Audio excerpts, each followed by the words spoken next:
When you hear the word man today, what's the first thing that actually pops into your head? Well, for a lot of us, if we're being honest, it's a bit of a headache to be, really, truly. It feels like we are caught between two worlds. On one side, you have the old school tough guy image, the warrior, the provider, the guy who never says a word about how he feels. And on the other side, you've got this modern push towards what many people are starting to call the feminization of men, where it feels like every natural male instinct we have is being labeled, or every instinct that we have is being labeled as a problem or something toxic. It leaves you wondering, where do I actually fit? Is being a man just about having a certain set of chromosomes, or is it something we have to build? Well, today, I want to do a deep dive into that. I want to look into the biology of who we are, the history of how we got here, and the psychology of why so many of us feel a bit lost in the shuffle right now. We're going to be talking about how masculinity has changed, from the ancient battlefields to the modern office cubicle, and how we can navigate this landscape without losing ourselves. But before we get into the meat of this, do me a huge favor. If you appreciate these kind of deep dives, please hit that like button, subscribe to the channel, because it's the best way to help me keep these perspectives coming. Alrighty then, let us start with the hardware. Because look, we can talk about culture all day, but we have to respect the biology first. Men and women are different. This shouldn't be a controversial thing to say, but if you look at the social media landscape right now, well, here we are. From a purely biological standpoint, though, we are driven by testosterone. It's the fuel in the tank. It's why, on average, we're more prone to taking risks, why we're more competitive, and why we have that protector instinct in our DNA. For thousands of years, that biology was a survival requirement. If you weren't strong, if you weren't willing to take a risk to hunt or defend your home, your family just, didn't make it. Simple as that. We have a systemizing brain. We like to fix things. When a man sees a problem, his first instinct isn't to usually sit in a circle and talk about his feelings. It's to grab a wrench, a shovel, a hammer, a bag, whatever, and just solve it. That is our baseline. It's not toxic, just how we're wired. But then, history happened. Think about how much the world has changed. In ancient times, a man was a warrior. During the Industrial Revolution, a man was a breadwinner who could endure 12 hours of backbreaking work in a factory. But now, look at the world we live in today. We live in an information economy. Most of us aren't fighting off wolves or swinging hammers for 10 hours a day. We're sitting at a desk. We're negotiating. We're collaborating. And I'm so trying not to start singing Vanilla Ice right now because just my brain is stupid. Thank you, ADHD.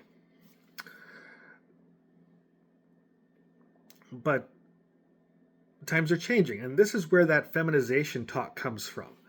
The modern world rewards things like empathy and communication and sitting still. Things that do not always come naturally to that warrior hardware that we just talked about. I hate sitting still. The struggle is that the world doesn't really need the raw physical aggression anymore. So it feels like it's trying to soften us. Now, don't get me wrong.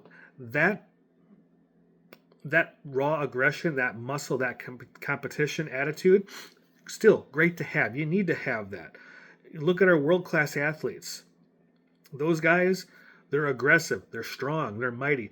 And yes, and I will be talking about female athletes in a different video, but from a man's point of view, that stuff is still needed. But at least it's appreciated in the context where it is. But let's face it. I work in IT. I sit in a cube. I answer phone calls. I look at tickets. I'm not out hunting. Unless I go to Walmart, and that's just a survival tactic on its own. So, but regardless, I don't think that the world changing is about us becoming feminine. It's about adaptation. A man in 2026 has to be able to use his mind and his social skills just as effectively as his ancestors used his hands. Now, psychologically, this creates a huge mess for us. We're told, be a man, but then we're told that being a man is outdated. We're told to be strong, but then we're told that showing strength is intimidating.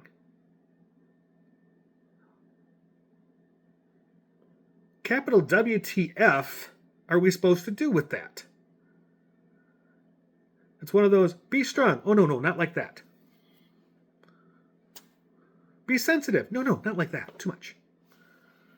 Pick your battles. No, that's too many battles. Put some of those back.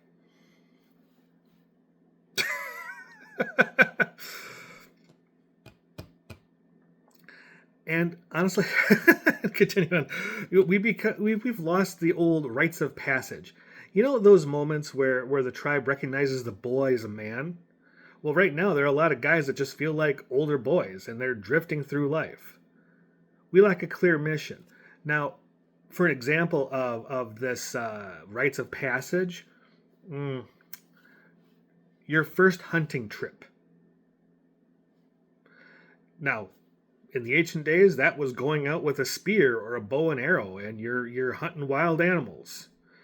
Sometimes you're left alone for a few days and you got to make do. If you come back alive, you're a man. If you don't, well, that culls your weakness from the herd, I guess. And then fast forward, I grew up in the country. I learned how to hunt. I actually learned how to hunt as well. But I wasn't out there with a bow and arrow or a spear. No, I had a rifle. I was a terrible hunter.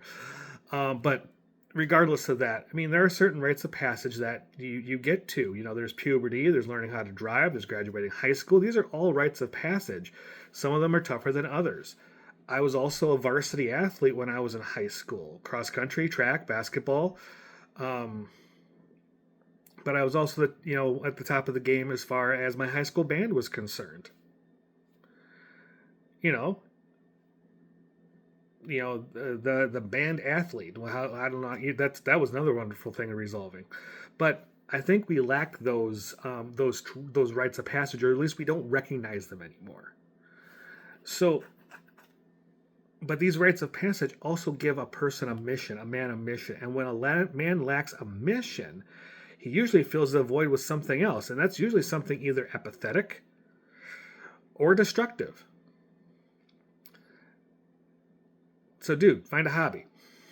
And a good one. So the question after all that is, where does this leave us? Well, it feels like we're living in a world that doesn't appreciate masculinity the way that it used to. And honestly, that's probably true. But here's the perspective I want to leave you with.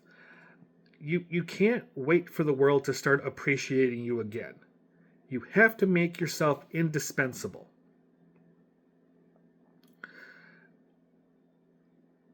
I don't remember his name offhand, but if you ever watched the show Dirty Jobs, Mike Rowe, he said, make yourself indispensable at work. Do the scut work. Do the little things. Make sure that your value is known. And if you all remember watching the comedy Red Green, and if you haven't, you should, he's like, if you can't be handsome, at least be handy. If you want the world to value men, then we have to be the kind of men that are worth having and worth valuing. We need to improve ourselves by leaning into the biological drive, but channeling it into something productive. Don't just be aggressive, be competent. Be the guy who knows how to handle a crisis. Be the guy who stays calm when everyone else is panicking.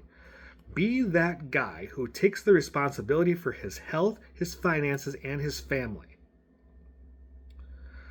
The world might not always thank you, but trust me, when the power goes out or when the real problem arises, everyone looks for a man who has his act together. You need to be that man. Improvement starts with you, not just for the sake of ideology, but for your own self-respect.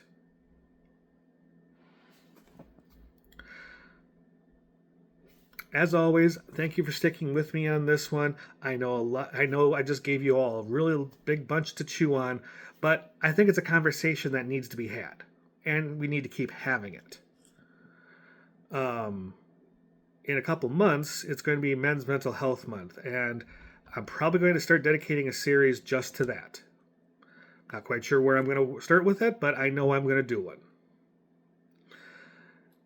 Now, if you're still here towards this end part of the video, please hit that like button and subscribe to the channel. Hit that notification bell so you don't miss any of these.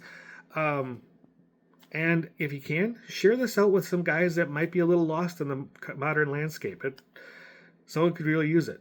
And if you want to support my channel just a touch more, please go into the description where I have the link for buymeacoffee.com/perspectivesofjerry. And, buy a coffee. Support the channel. It helps me keep the lights on here. All right.